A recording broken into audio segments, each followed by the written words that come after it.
yung masayang gawin dito sa Luneta? Picnic.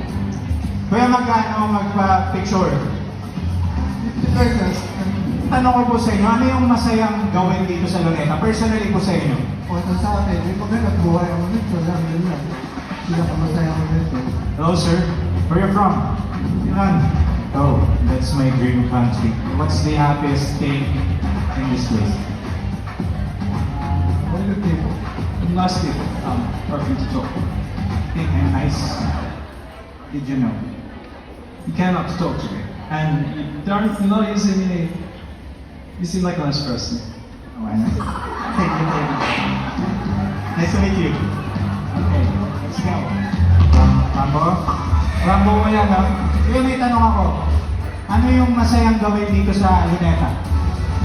Mamasyal.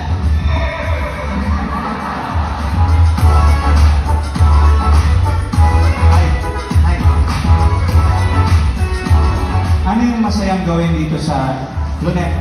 Muni-muni. Bakit? Bawas sa stress.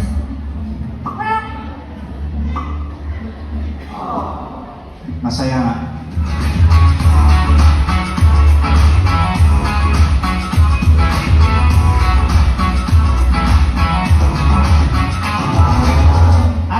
Ate! Sabi niya may lukso talaga ng dugo. JIL. Oh, JIL po. Ano po pangalan natin? Banji Laksamana. Pwede ko po ba kayo ma-interview? Tata, pasok mo tayo.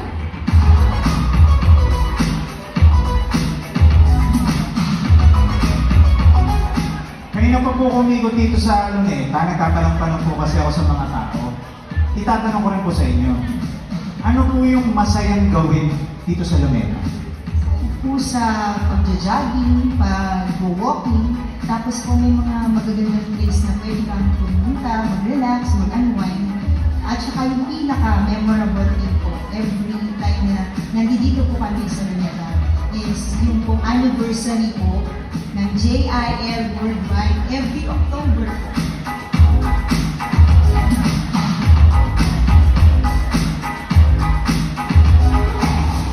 October 2017 po. Yun po yung pinaka-memorable po.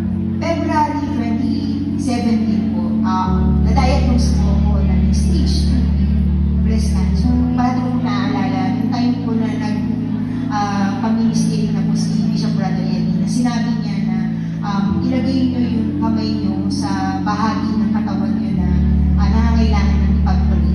Naramdaman ko po na dun sa init na yung pagpasok na yun ng bagay yun sa katawan ko, alam ko yung presence ng Lord na niyayakap niya ako, kinukomfort niya ako na anak, kaya mo yan kasi hindi kita iwan, hindi kita pababayan. And that day po, talagang grabe po talaga na every time na nakikita ko, pag naalala ko ang Luneta Grandstand, isa lang po ang pumapasok sa isip ko na yung Diyos na pinaglilingkuran ko ay sobrang napakabuti, napakamakapangyarihan at sumasagot ng panalangin. 7 years na pre-cancer na po at naglilingkod po ng malakas sa Lord sa JIL po.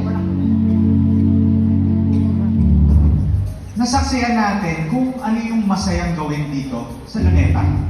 Ang tanong ko, para sa'yo, ano yung masayang gawin dito sa Luneta Grandstand? Ako si David Paul Parma. Kita Kids!